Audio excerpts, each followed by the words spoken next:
Halo, bismillahirrahmanirrahim. Assalamualaikum warahmatullahi wabarakatuh. Jumpa lagi dengan saya, Adi UMT. Pada kesempatan ini, saya akan membahas tentang sampel penelitian. Tapi sebelum itu, supaya video ini lebih berkembang lagi dan bermanfaat bagi yang lainnya, jangan lupa like, subscribe, dan share. Terima kasih. Kita langsung saja untuk pembahasannya. Sebelum kita membahas tentang sampel, kita membahas populasi terlebih dahulu.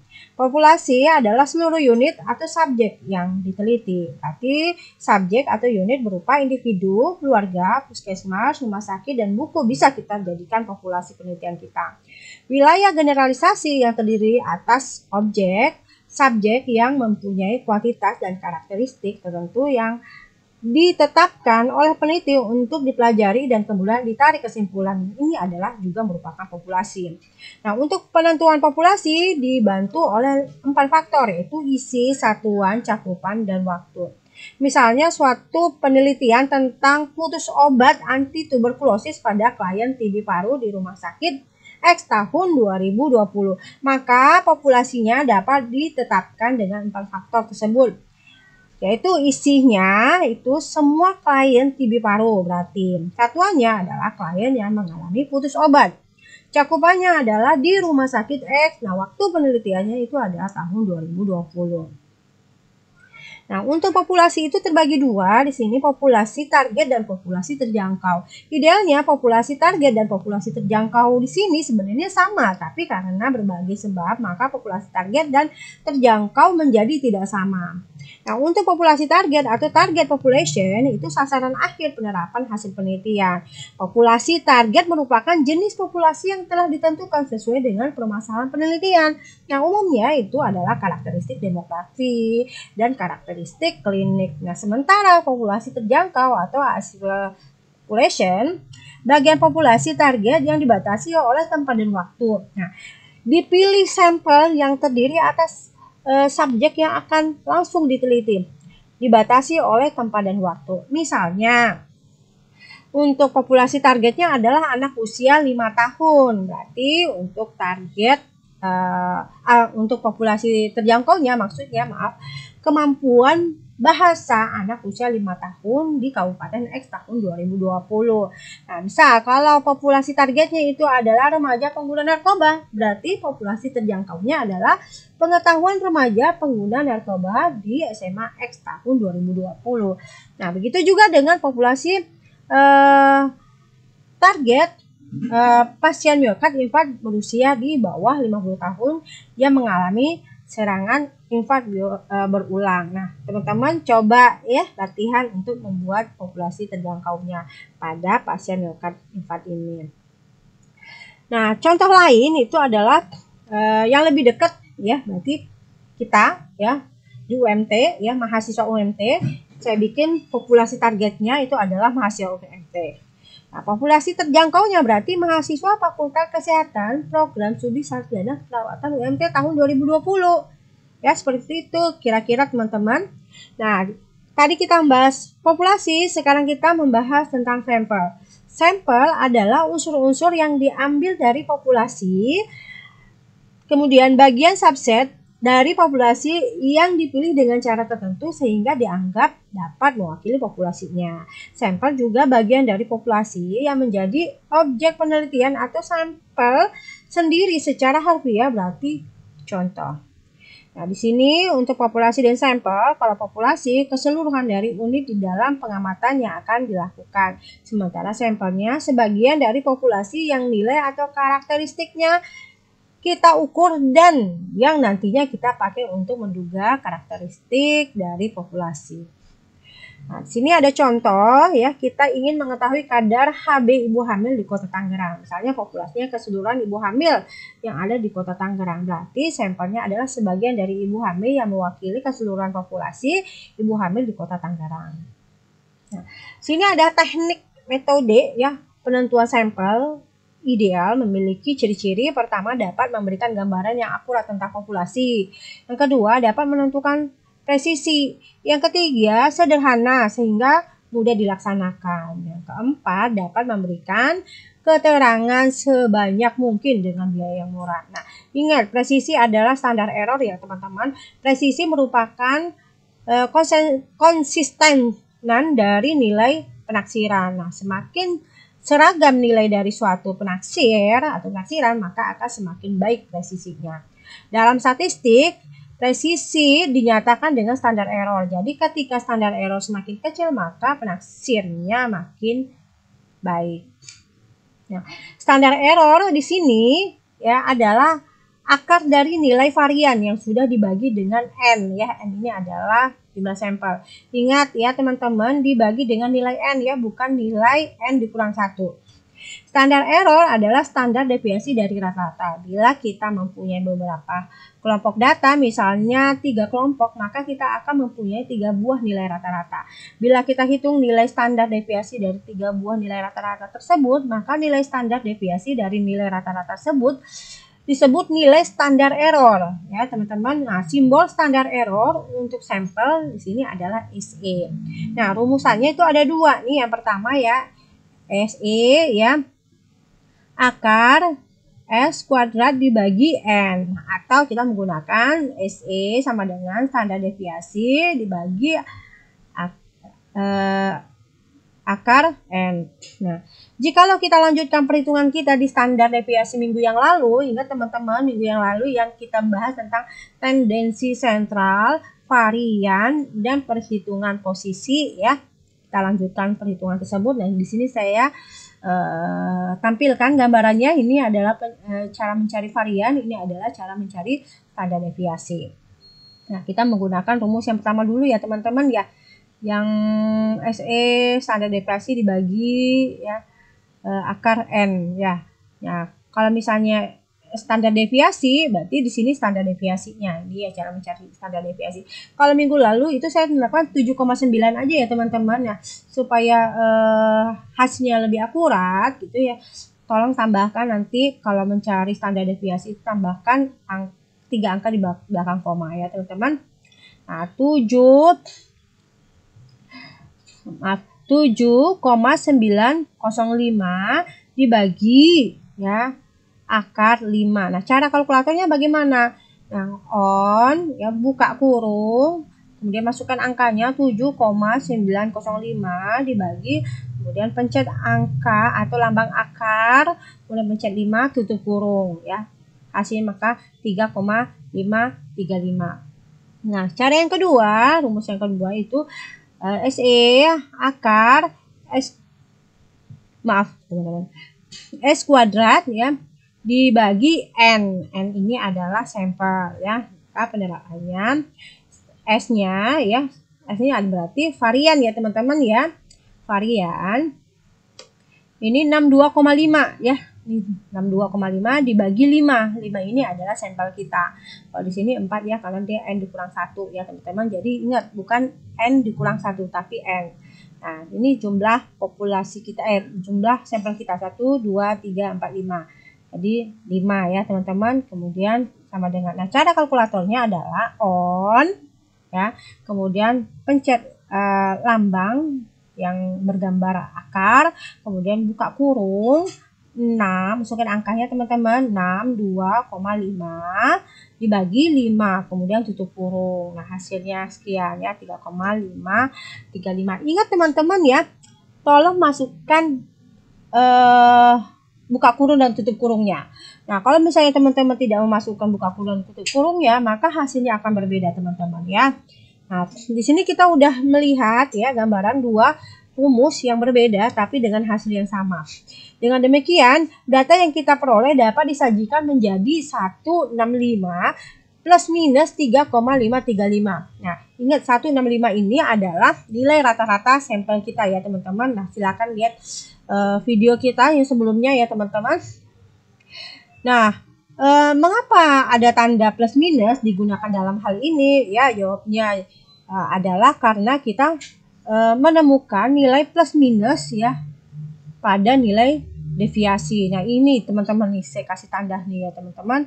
Nah, di sini ada tanda minus ya, minus. Di sini plus. Nah, kalau video kemarin kan plus minusnya nggak saya tampilkan ya teman-teman, ya itu sebenarnya tidak bermakna di sana. Nah, bermaknanya di sini ya. Nah, sini menunjukkan bahwa selisih data dengan nilai min. Makanya kita bikin min plus minus 3,535 itu ya teman-teman. Nah, untuk selanjutnya standar error dapat diaplikasikan dalam dua hal di sini ya. Satu, nilai penduga atau statistik yang dibagi dengan standar error penduga akan menunjukkan apakah statistik sama dengan 0. Kemudian nilai tersebut dibandingkan dengan nilai distribusi T berdasarkan beberapa literatur. Rasio dari nilai penduga atau statistik dengan standar error disebut dengan y-test atau dalam beberapa aplikasi disebut dengan t-test. Yang kedua adalah standar error sebagai bagian dari confidence interval untuk sampel yang besar ya. Jadi untuk sampel yang besar. Nah, 95% confidence interval diperoleh dari 1,96 kali standar error penduga. Ini udah ketentuan berarti ya teman-teman. Standar error yang digunakan untuk confidence interval adalah standar error min SE dan kurung min dengan ketentuan sebagai berikut. Nah, ini ketentuan ya teman-teman, jika 90% CI-nya atau confidence intervalnya, maka min plus minusnya itu 1,64 SE. Nah, begitu juga dengan 95 dan 99. Nah, sebagai contoh ini teman-teman, dalam sekelompok remaja pengguna narkoba diketahui min ya untuk 64 remaja. 64 ini adalah populasi sampel kita ya teman-teman. 64 ini adalah sampel kita remaja menggunakan narkoba. Jadi minnya itu 10 orang ya dari 64 sampel. Standar deviasinya itu 2 orang. Nah, standar error dari sampel tersebut itu caranya 2 dibagi N ya. 2 ini standar deviasi, 64 ini adalah sampel. Nah, ingat yang tadi ya teman-teman, itu cara yang kedua ya.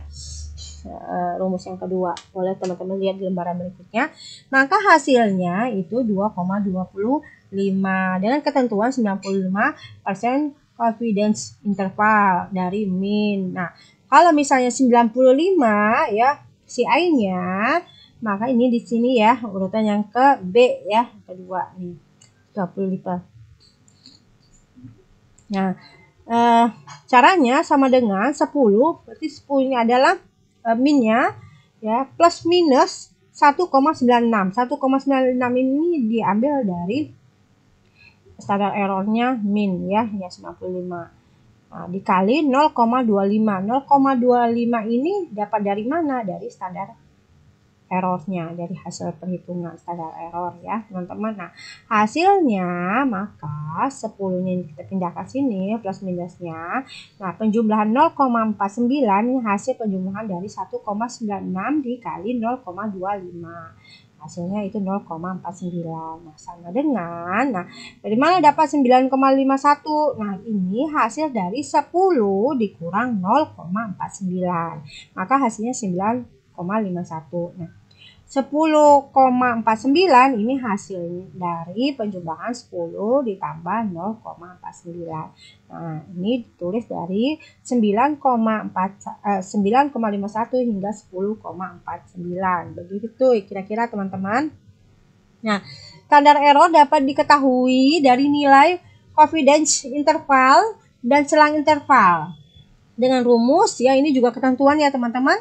Ya, 95% standar errornya berarti intervalnya 1,64. Berarti hampir sama dengan yang tadi ya. Cuma ini tadi min ya standar error, sini standar error interval ya. 95 berarti 196, 99% berarti 256. Nah, contohnya masih dalam kelompok remaja pengguna narkoba, jika ingin mengetahui berapa standar error dari remaja tersebut. Misalnya kita ingin menduga 95% CI atau confidence interval dengan selang plus minusnya itu 0,5. Standar error diperoleh dari standar error min ya adalah, maka kita cari dulu standar errornya ya. Berarti 0 selangnya itu tadi 0,5. Jadi 0,5 dibagi ya dibagi ini ya, karena 95 ya teman-teman, 95 jadi hasil 1,96 ya. Jadi sama dengan 0,255. Jadi dibulatkan menjadi 0,26. Ya, begitu ya teman-teman. Nah, untuk menentukan ukuran sampel secara sederhana, kita menggunakan rumus di bawah ini teman-teman. N, kemudian buka kurung, standar deviasi ya, dibagi standar error, kurung kuadrat. Nah, cara membacanya seperti ini teman-teman. Kuadrat dari pembagian standar deviasi dibagi standar error. Berarti kuadrat ini pembagian standarnya itu standar deviasi bagi standar error. Sama saja ya teman-teman ya. Nah, contohnya nih, kita ingin mengetahui berapa ukuran sampel dari sekelompok remaja pengguna narkoba apabila kita ingin menduga 95% confidence interval dengan selang plus minus 0,5 dengan standar error ya 0,26 standar deviasinya itu 2. Nah, cara mencarinya berarti N sama dengan standar deviasi dibagi standar error tutup kurung kuadrat ya. Ini rumusnya ini teman-teman. Nah, sama dengan berarti standar deviasinya di sini berapa? 2. Berarti 2 dibagi berapa? Teman-teman, standar error. Berarti standar error di sini berapa? 0,26. Berarti tutup kurung 2. Nah, hasilnya itu 7,69 ya, kuadrat. Nah, kalau misalnya dikuadratin jadi 591. Kita bulatkan jadi 60 ya. Nah, kalau misalnya mau dikalkulatorin, teman-teman, ini gampang sekali. Nah, jadi tekan on-nya, kemudian buka kurungnya, jangan lupa teman-teman, masukkan 2, kemudian dibagi ya 0,26 tutup kurung, kemudian ingat tuh ada lambang X pangkat 2 itu dipencet teman-teman. Nah, kemudian sama dengan, nah hasilnya itu adalah 59,1 ya. Nah, atau kita bulatkan jadi 60. Maka sampel yang dibutuhkan sebanyak 60 remaja pengguna narkoba di sini ya. Teman-teman ya. Nah, ingat nih ketentuan. Di sini ada ini. Ini ketentuan tidak akan bisa berubah ya. Kalau alfanya 0,01 berarti Z alfa kuadratnya 2,59. Betanya 0,01. Power of testnya 0,99. Kalau power of testnya 99 berarti si I-nya itu 99%. Ya, Z betanya 2,236. Nah, begitu semuanya ya teman-teman ya. Jadi ikutin ini saja. Ini rumusnya. Nanti jangan bingung. Alpha 0,5. Nah, power of testnya berapa? Kemudian Z alpha kuadratnya berapa? Jangan bingung, tinggal buka aja. Ya, tinggal dilihat aja di sini sudah ada ketentuannya. Nah, kalau misalnya ada pertanyaan, apakah standar error dan standar deviasi atau simpangan baku itu sama? Jawabannya tidak, teman-teman. Standar deviasi menggambarkan sebaran nilai-nilai sampel. Semakin kecil nilai standar deviasi, nilai-nilai pada sampel data cenderung dekat dengan nilai rata-ratanya. Dan sebaliknya, semakin besar standar deviasinya, nilai sampel semakin bervariasi, makin menyebar menjauhi nilai ratanya. Nah, sedangkan standar error mencerminkan keakuratan sampel yang kita pilih terhadap populasinya. Makin kecil nilai standar error, semakin semakin mengindikasikan bahwa sampling kita bagus atau cukup mewakili populasi yang sedang diteliti. Dan sebaliknya, makanya nilai standar error akan mengecil saat jumlah sampel kita diperbanyak. Nah, standar error merupakan nilai yang mengukur seberapa tepatkah nilai min yang kita peroleh. Misalnya saya memberikan ilustrasi, ya, contoh ilustrasi. Jika dalam kelas ada 30 siswa, ini dalam kelas kita misalnya ada 30 siswa, 30 orang. Nah, berarti populasinya itu adalah 30 ya, karena sebanyak 30. Dan kita akan mengambil sampel dari 30 itu sebanyak, misalnya saya sudah melakukan perhitungan sampel, misalnya hasilnya 15 orang. Nah, akurasi atau perwakilan yang berbeda dibandingkan kalau saya mengambil sampel lebih banyak, misalnya sebanyak 20. Nah, hasilnya akan lebih akurat ya, lebih mewakili dibanding 15 orang tersebut. Nah, di sini berapa besar sih sampel? Ya, kalau seberapa besar sampel, makin banyak sampel, maka akan lebih presentatif, mewakili ya populasi tersebut. Nah, di sini ada pertimbangan yang harus kita perhatikan. Ya. Pertama, derajat keseragaman, the degree of homogeneity dari populasi. Nah, completely heterogeneous. Kemudian presisi yang dikehendaki dari penelitian. Ini sesuai presisi yang berapa ya kita ambil. Nah, rencana analisanya juga mesti lebih akurat, kemudian tenaga, biaya dan waktu ya, kalau misalnya populasinya besar, terbatas luas, maka tenaga dan biaya itu juga akan berpengaruh ya, akan lebih bertambah. Semakin besar sampel, semakin besar presisi yang didapatkan, atau semakin kecil standar errornya, maka sampel semakin presentatif atau mewakili populasi tersebut.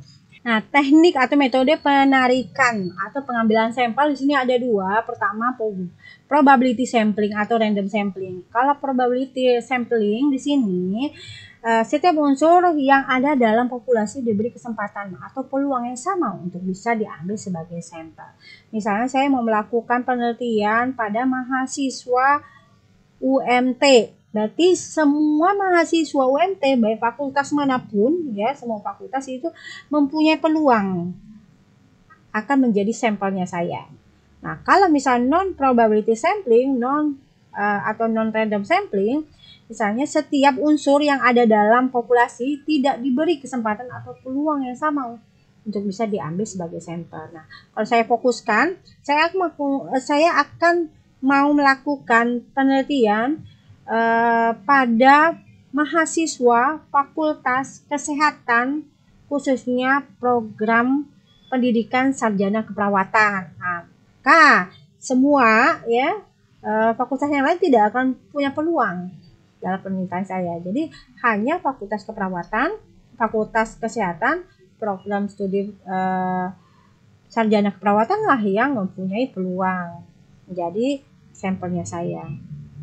Nah, seperti itu kira-kira teman-teman ya. Nah, kalau misalnya ada pertanyaan, kapan peneliti sebaiknya mengambil sampel secara acak dan tidak acak? Nah, di sini ketika peneliti bermaksud untuk menggeneralisasikan hasil penelitiannya, maka ambillah sampel secara acak dan representatif. Nah, syarat dalam penelitian atau penarikan sampel probabilitas adalah tersedianya daftar anggota populasi atau daftar unsur elemen populasi, kerangka sampel, sampling frame harus ada. Ya, misalnya kita mau menggunakan sampel secara acak. Nah, ketika penelitian tidak bermaksud untuk menggeneralisasikan hasil penelitiannya atau ketika jumlah populasinya tidak diketahui secara pasti, maka kita boleh mengambil sampel secara tidak acak. Nah, untuk probability sampling itu ada beberapa teknik ya teman-teman. Yang pertama itu teknik simple random sampling atau penarikan sampel secara random atau acak sederhana. Nah, caranya dengan mengundi elemen atau anggota populasi. Yang kedua dengan menggunakan tabel angka random. Nah, syarat acak sederhana ini ada 3. Pertama, sifat populasinya harus homogen. Jika tidak homogen ya harus kita homogenkan. Yang kedua, terdapat daftar atau list dari seluruh populasi, ada kerangka sampel atau sampling frame-nya. Ketiga, populasi tidak terlalu tersebar secara geografis ya. Kemudian, nah di sini ada keuntungan dan kerugiannya. Keuntungannya, prosedur estimasi mudah dan sederhana kita lakukan. Kerugiannya, membutuhkan daftar seluruh anggota. Kalau misalnya nggak ada daftar anggota populasi ya nggak bisa kita lakukan. Kemudian sampel mungkin tersebar pada daerah yang luas sehingga biaya transportasi lebih besar. Nah, ini ada contoh ya gambaran frame populasi ya. Nah, kalau kita udah ada daftar populasi seperti ini, kemudian ada soal misalnya jumlah populasi 500 sampel yang akan diambil 50, maka yang terambil adalah unsur nomor keberapa. Nah, ingat teman-teman, populasi kita 500. Jadi kita harus mengambil atau memilih angka-angka yang di bawah 500. Nah, pertama kita harus menentukan Ini karena di sini ada 5 digit ya. Sementara kita cuma ada 3 digit ya, 500 kan 3 digit ya. Di sini ada 5 digit. Jadi kita harus menentukan ini angka yang keberapa yang akan kita coret ya. Terserah si peneliti mau melakukan yang mana, mau mencoret yang mana. Misalnya saya mencoret 2 angka terakhir untuk barisan pertama. Kemudian barisan kedua, angka pertama dan angka terakhir saya coret. Nah, barisan ketiga itu 2 angka pertama yang saya coret. Nah, jadi kita harus lihat nih teman-teman, kalau angka yang pertama di barisan pertama itu nilainya itu 544. Jadi tidak masuk kategorinya karena melebihi populasi saya 500. Jadi tidak lewat ya. Jadi yang berikutnya adalah 153. Nah, karena dia kurang ya dari 500 berarti boleh saya ambil. Ya, jadi 153. Kemudian yang berikutnya adalah 800 tidak ya, yang 600-an tidak. Berarti yang barisan kedua, barisan yang berikutnya ya 0,52 ya. Oke, nah berikutnya lagi 414. Berikutnya lagi 283 ya. Berikutnya lagi 177. Berikutnya lagi 409. Ya, berikutnya lagi 343. Ya, berikutnya lagi 475. Kemudian 266. 075, 161, 407, 001, 482, 415, 282, 414, 268. Nah, kemudian 164 dan seterusnya sampai saya memperoleh unsur 50 ya, karena sampel saya sebanyak 50 ya. Seperti itu kira-kira teman-teman. Yang kedua, teknik yang kedua itu adalah systematic random sampling, penarikan sampel secara sistematik. Nah, jika jumlah unsur dalam populasi sedemikian besar dianggap homogen dan ketika peneliti tidak mempunyai alat pengambilan sampel secara acak yang baik, pakailah cara ini ya. Peneliti menentukan unsur dalam populasi yang keberapa yang akan diambil sebagai sampel.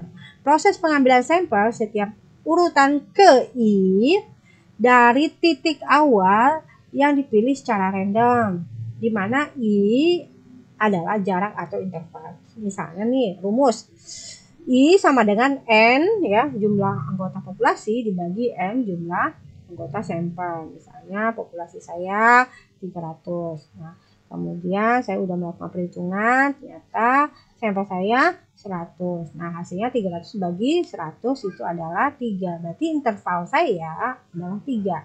Jadi saya akan melakukan penelitian sistem random sampling ya, cara randomnya, urutan-urutan yang ketiga, ke-6, 9, 12 dan seterusnya. Ini yang akan menjadi sampel saya ya, mewakili populasi saya nantinya. Kemudian di sini ada keuntungannya ya. Perencanaan dan penggunaannya mudah ya. Sampel tersebar di daerah populasi. Kekurangannya membutuhkan daftar populasi. Jadi harus ada daftar. Kecuali kalau misalnya tidak ada daftar ya nggak bisa. Ya, jadi kita menentukan per interval ini ya, misalnya 3, 6, 9, 12 itu kita harus lihat dari daftarnya. Ya, daftar namanya ada urutannya. Oh, urutan ketiga kita ambil. Nah, sampai kita mendapatkan jumlah sampel itu sebanyak 100. Baru kita berhenti untuk melakukan interval. Nah, ini adalah sampel-sampel kita, urutan sampel kita. Baik, seperti itu yang kedua ya, teknik systematic random sampling. Yang ketiga adalah stratified random sampling atau penarikan sampel secara stratifikasi. Nah, jika unsur populasi heterogen, misalnya heterogen dalam jenis kelamin, ya itu heterogen, pendidikan, pendapatan, status pekerjaan dan lain sebagainya. Nah, keanekaragaman tersebut bermakna bagi analisis penelitian, maka akan tidak terambil hanya di kelompok atau strata tertentu saja. Nah, gunakanlah cara ini.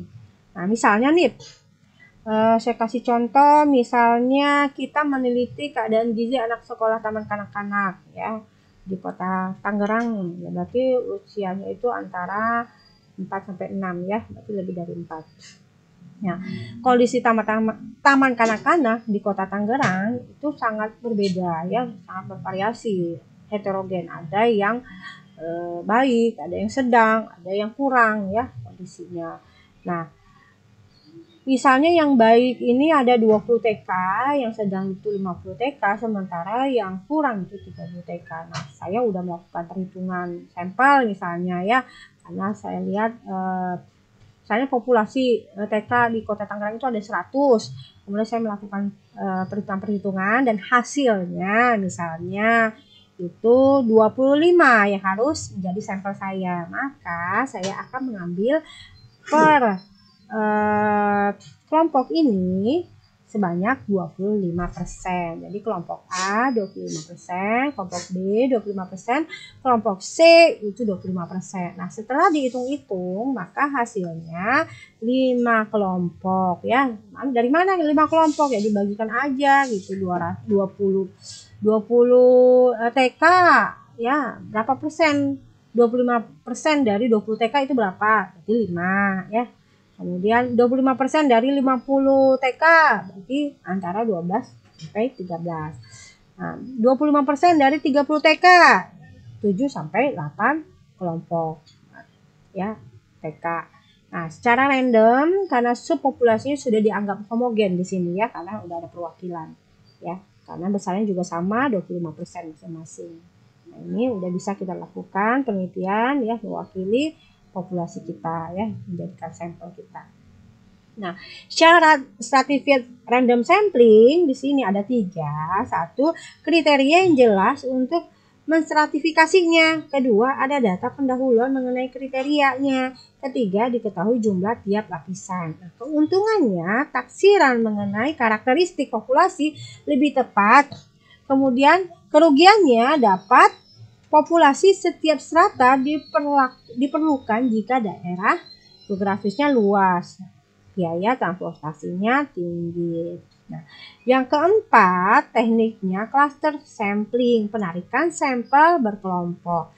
Nah, teknik ini digunakan karena mengalami 2 permasalahan, yaitu peneliti kekurangan kerangka sampling yang baik, ya suatu populasi yang menyebar, biaya yang tinggi untuk menyusun kerangka sampling dan menjangkau setiap elemen sampel. Nah, sini pertama, populasi dibagi ke dalam mini populasi ya, caranya. Mini populasi memiliki karakteristik yang sama dengan populasi. Nah, pengelompokan mini populasi ini bisa berdasarkan pada pengelompokan secara administrasi. Yang ketiga, setelah itu menentukan klaster secara random, bisa dilakukan secara bertingkat, misal dari kabupaten menjadi desa atau dusun dan seterusnya. Nah, yang keempat, itu klaster yang terpilih adalah unit yang berisi elemen sampel final. Misalnya ya, caranya ingin meneliti gambaran karakteristik umur, suku, pendidikan, dan pekerjaan orang tua mahasiswa prodi nurse Pikes UMT. Nah, mahasiswa prodi sarjana keperawatan dibagi menjadi 4 semester kan. Ada semester 1 sampai semester 7 yang ganjilnya. Nah, pilih secara random salah satu semester. Misalnya kita dapat di semester 3 aja, maka orang tua semua mahasiswa yang berada pada semester 3 diambil sebagai sampel atau klaster. Nah, di sini keuntungannya tidak membutuhkan daftar populasi, biaya transportasi kurang. Nah, kerugiannya itu prosedur estimasi sulit. Nah, yang kelima adalah multi-stage sampling, penarikan sampel secara bertahap. Nah, hampir sama dengan klaster dengan tahap lebih dari 1 kali, misalnya provinsi, kabupaten, kecamatan, kelurahan atau desa dan seterusnya. Nah, proses pengambilan sampel dilakukan bertingkat, baik bertingkat 2 maupun lebih. Ya, ini misalnya ya, provinsi, kabupaten, kecamatan, desa, lingkungan, dan kakak. Nah, misalnya kita ingin meneliti berat badan dan tinggi badan murid SMA sesuai kondisi dan perhitungannya, maka jumlah sampel yang akan diambil itu kurang lebih 2000. Misalnya Indonesia 27 provinsi, kemudian kita perkecil lagi Provinsi Banten, kita perkecil lagi Kota Tangerang. Nah, Kota Tangerang itu ada berapa SMA? Misalnya, oh dari ini kita ambil 3 SMA, jadi kurang lebih itu 2000 sampel. Cara ini dipergunakan bila populasinya cukup homogen, kemudian jumlah populasi sangat besar, populasi menempati daerah yang sangat luas, biaya penelitian kecil, keuntungan biaya transportasi itu kurang. Kerugiannya, prosedur estimasi sulit, prosedur pengambilan sampel memerlukan perencanaan yang lebih cermat. Nah, yang kedua adalah non-probability sampling, non-random sampling ya. Nah, cara ini dilakukan bila tidak mungkin diperoleh daftar yang lengkap dari populasi penelitian, sehingga tidak terdapat kesempatan yang sama pada anggota populasi. Karena itu, peneliti tidak dapat membuat generalisasi atau kesimpulan yang dapat mewakili populasi. Hasil analisis hanya berlaku untuk anggota populasi yang diteliti. Dengan penarikan sampel non-probability ini, peneliti tidak dihadapkan pada cara-cara yang rumit. Nah, untuk teknik non-probability sampling di sini juga mempunyai beberapa teknik ya. Pertama itu adalah purposive sampling, penarikan sampel secara sengaja. Cara ini membutuhkan kemampuan dan pengetahuan yang baik dari peneliti terhadap populasi penelitian. Untuk menentukan siapa sih yang menjadi anggota sampel, maka peneliti harus benar-benar mengetahui dan beranggapan bahwa orang yang dipilihnya dapat memberikan informasi yang diinginkan sesuai dengan permasalahan penelitian. Nah, cara yang kedua adalah kuota sampling, penarikan sampel jatah. Cara ini mirip dengan stratified sampling, ya, yaitu dengan membagi populasi ke dalam sub-sub populasi sesuai dengan fokus penelitian. Ingat yang tadi yang teman-teman pembagian TK yang dari heterogen menjadi homogen ya, ini hampir sama seperti ini. Penarikan sampel jatah dilakukan bila peneliti tidak dapat mengetahui jumlah yang rinci dari setiap strata populasinya. Yang ketiga adalah snowball sampling, penarikan sampel bola salju ya. Bayangkan nih kalau misalnya salju kita sedikit kecil ya, kemudian kita dorong maka bola salju akan membesar. Nah, atau bisa kita beranggapan seperti multi level marketing ya, kita hanya punya 2 cabang. Nah, cabang yang 2 lagi akan mencari lagi informasi atau mencari lagi cabang-cabang berikutnya, sehingga informasi yang kita dapat itu adalah banyak ya, informasinya lebih kaya. Nah, cara penarikan sampel ini dimulai dengan jumlah yang sedikit, akhirnya menjadi banyak dengan beberapa tahap. Nah, pertama penentuan 1 atau beberapa orang untuk diwawancarai, tapi sebaiknya itu lebih dari 2 ya teman-teman. Selanjutnya, orang-orang tersebut akan berperan sebagai titik awal penarikan sampel selanjutnya. Nah, salah satu kelemahannya di sini adalah sampel yang pada tahap berikutnya adalah orang-orang terdekat atau peer group, karena itu orang pertama dipilih lebih dari 1. Yang berikutnya adalah yang keempat, teknik sequential sampling. Penarikan sampel dimulai dengan pengambilan sampel dalam jumlah kecil, kemudian data dianalisis. Jika hasilnya masih diragukan, maka sampel diambil yang lebih besar dan seterusnya. Yang kelima adalah accidental haphazard sampling, penarikan sampel secara kebetulan. Penarikan sampel ini dilakukan dengan cara memilih orang yang kebetulan ditemui. Misalnya saya mau melakukan penelitian pada pasien putus obat ya, obat tuberkulosis atau OAT. Nah, saya harus duduk di polydot berarti. Nah, saya tunggu pasiennya siapa saja yang akan datang pada saat itu. Ya, kalau misalnya kebetulan pasiennya datang yang saya temuin itu ada pasien yang putus obat, berarti itu yang saya ambil. Jadi pasien yang kebetulan datang sesuai dengan kriteria penelitian saya, itu yang akan menjadi sampel saya.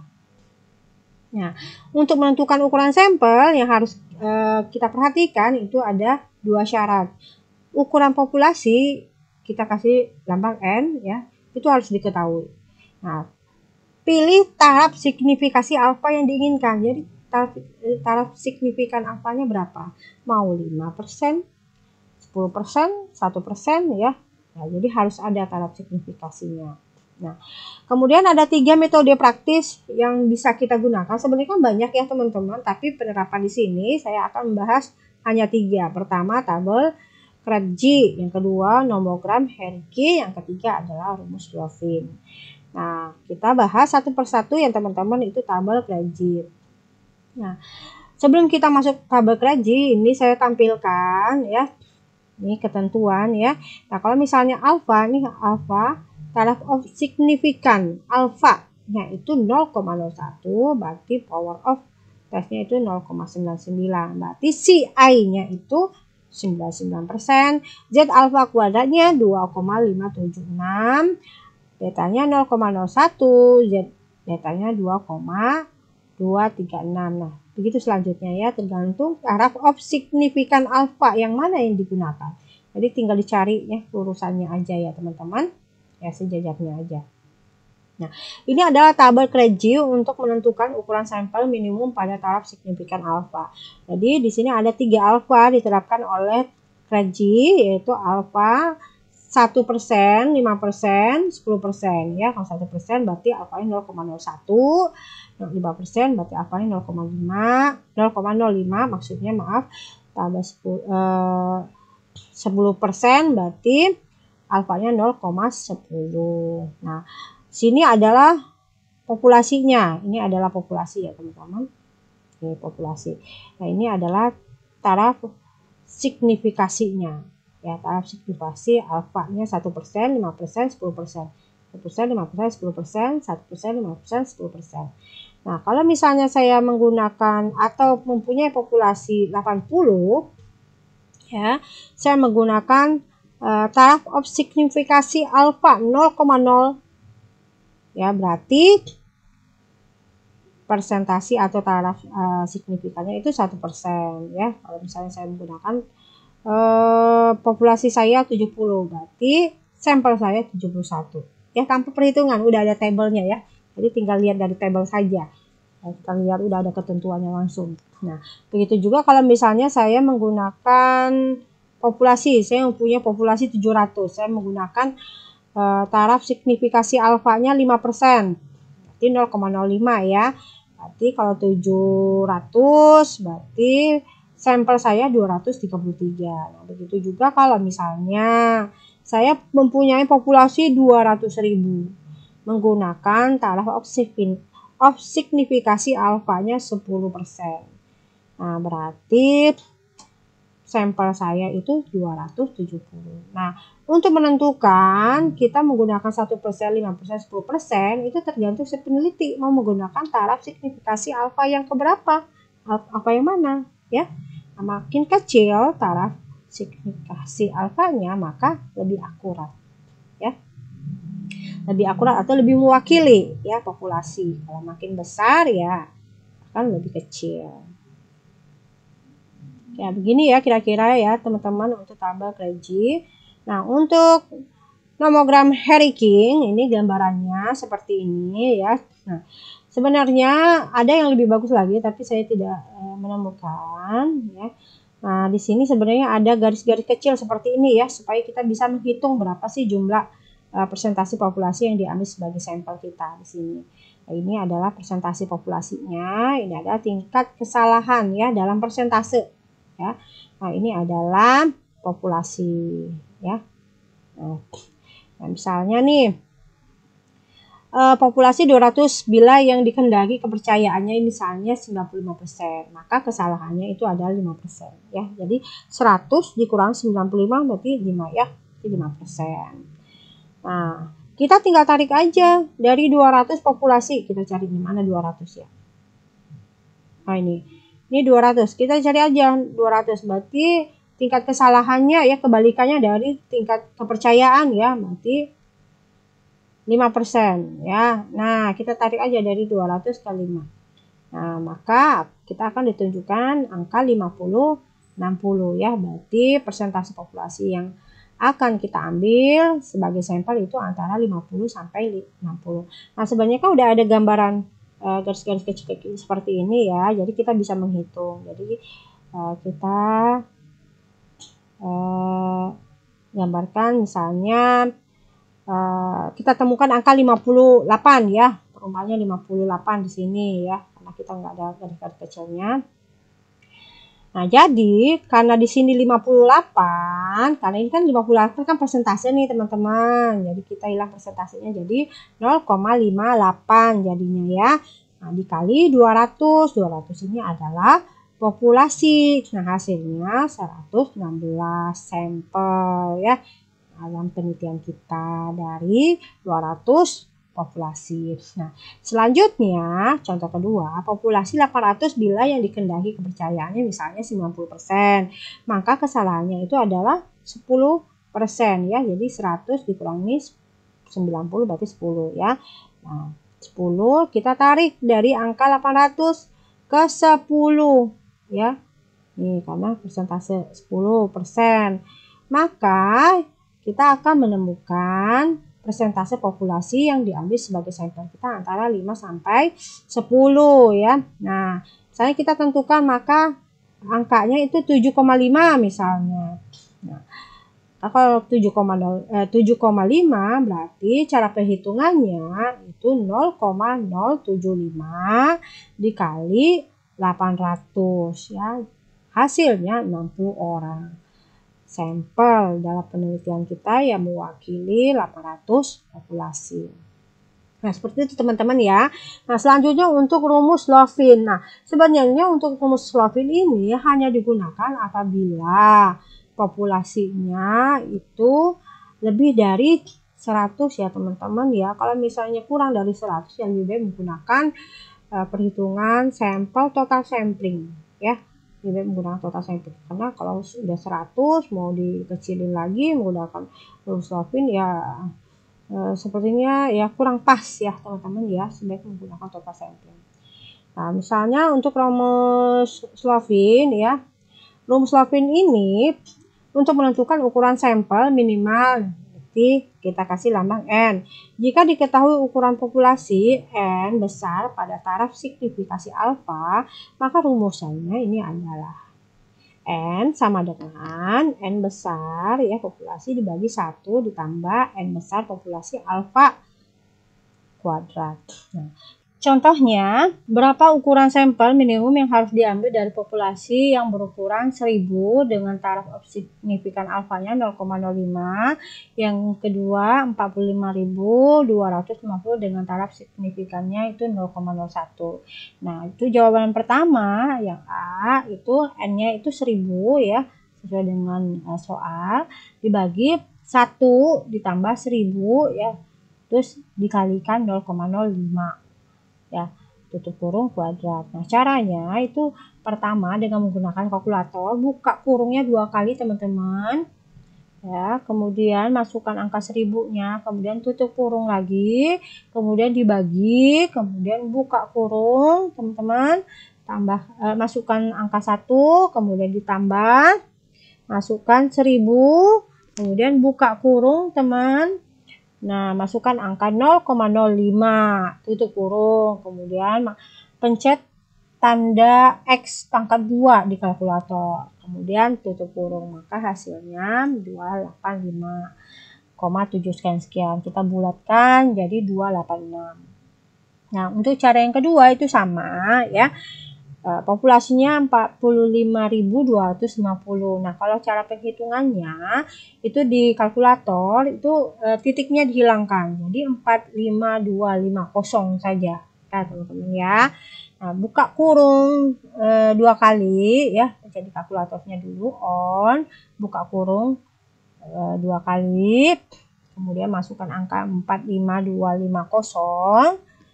Kemudian tutup kurung.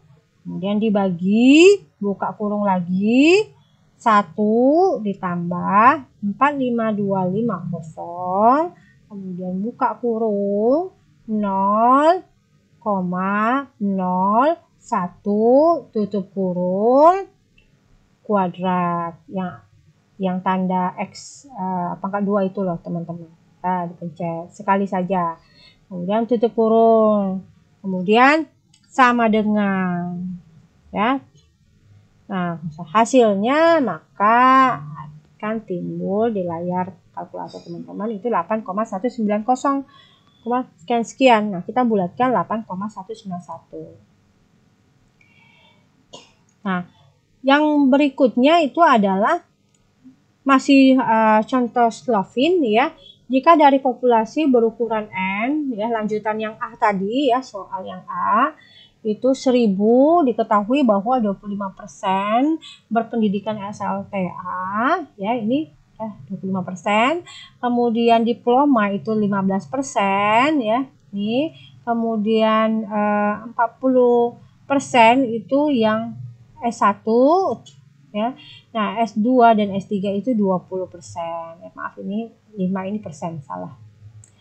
Nah, jumlahnya kalau kita jumlahkan berarti 100% semuanya ya teman-teman ya. Nah, kita gunakan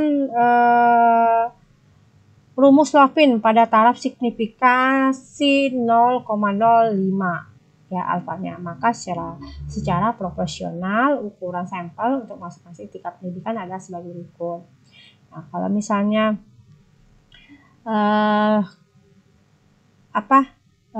tadi di soal yang pertama, yang soal A itu kan sudah mendapatkan nilai populasi sampelnya ya, dari 10 populasi sampelnya itu 286 hasilnya. Nah, dengan alfa atau taraf signifikasi alfanya itu 0,05 ya, udah sesuai.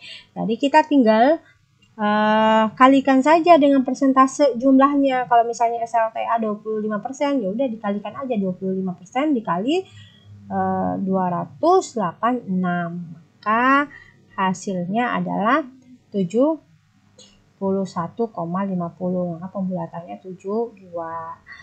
Kemudian yang berikutnya itu hasilnya 52,90, kita bulatkan 43. Yang berikutnya dengan S1 40%, yaitu 114 ya, kita bulatkan.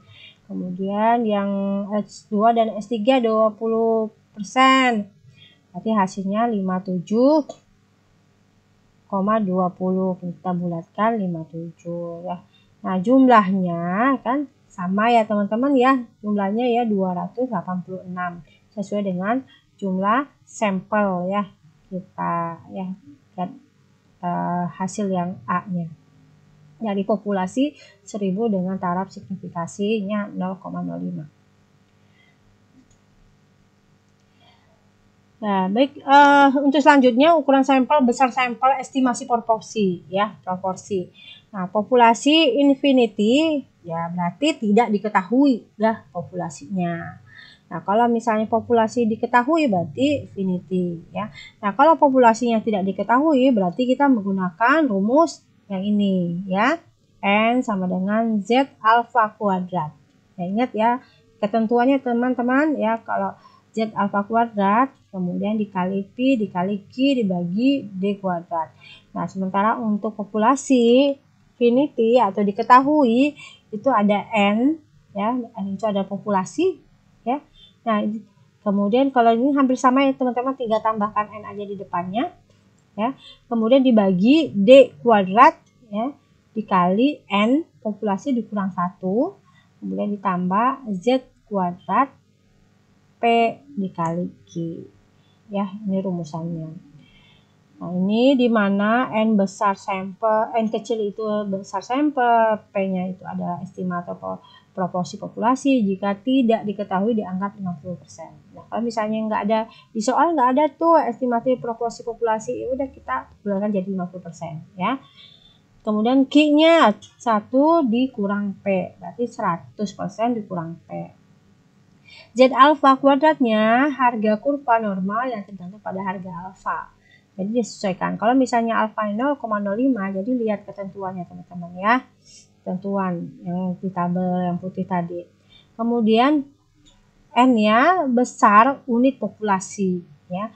D-nya toleransi kesalahan yang dipilih, D ya 0,05. Yang bersama dengan alfa ya teman-teman. Nah, ini yang saya bilang tadi. Kalau misalnya taraf signifikan alfa yang 0,05, berarti Z alfa kuadratnya itu 2,576. Berarti kalau taraf signifikasinya itu 0,05, berarti Z alfa kuadratnya 196. Jadi ini aja nih teman-teman yang diperhatikan. Ya.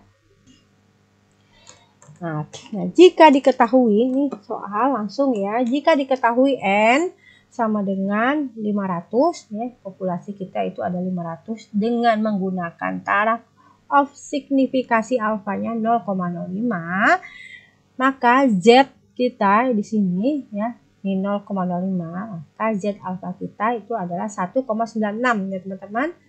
Nah, kenapa Z alfa tulisannya? Karena berpatokan pada alfa, maka sebutlah Z alfa. Kemudian P-nya 0,05 itu udah ketentuan dari soal, Q-nya 0,05. Nah, ini 0,05 sama dengan 100% dikurang P. Ya. Itu berarti 100 dikurang P, 100 dikurang 0,0, maaf, 100% dikurang 0,5. Maaf. Maka jumlah sampel kita ya dengan menggunakan rumus populasinya itu diketahui. Ya. Nah, 500 N-nya ya populasinya. Z alfanya berapa? Z alfanya 1,96 ya, karena rumusnya kuadrat kita kuadratkan. P-nya berapa? P-nya 0,5. Kemudian dikali lagi 0,5. Kemudian dibagi D kuadratnya berapa ya? Sini D kuadratnya 0,05 ya, karena tidak diketahui kita anggap 0,05. Berarti ya sesuai dengan diketahui tadi apabila D kuadratnya tidak diketahui. Kemudian populasi dikurang 1 ya. Populasi dikurang 1. Kemudian Z-nya ya itu tetap ya Z alfa atau Z sama 1,96 ya kuadrat. Nah, P-nya lagi 0,5 kali 0,5. Maka hasilnya 217 ya. Begitu ya teman-teman. Cara perhitungannya menggunakan kalkulator, kita menggunakan buka kurung 2 kali. Di sini 2 kali, di sini juga 2 kali. Jadi ikutin ini saja. Buka kurung 2 kali 500 ya dikali buka kurung 1,96 tutup kurung ya.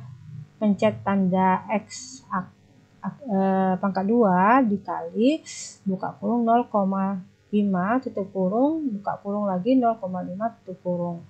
Kemudian tutup kurung ya 2 kali di sini tutup kurungnya. Kemudian tutup dibagi. Kemudian di sini buka kurungnya 2 kali lagi 0,05 tutup kurung ya. Pangkat 2 ya X pangkat 2 dikali 500 buka kurung 500 kurang 1 tutup kurung, kemudian ditambah lagi buka kurung 1,96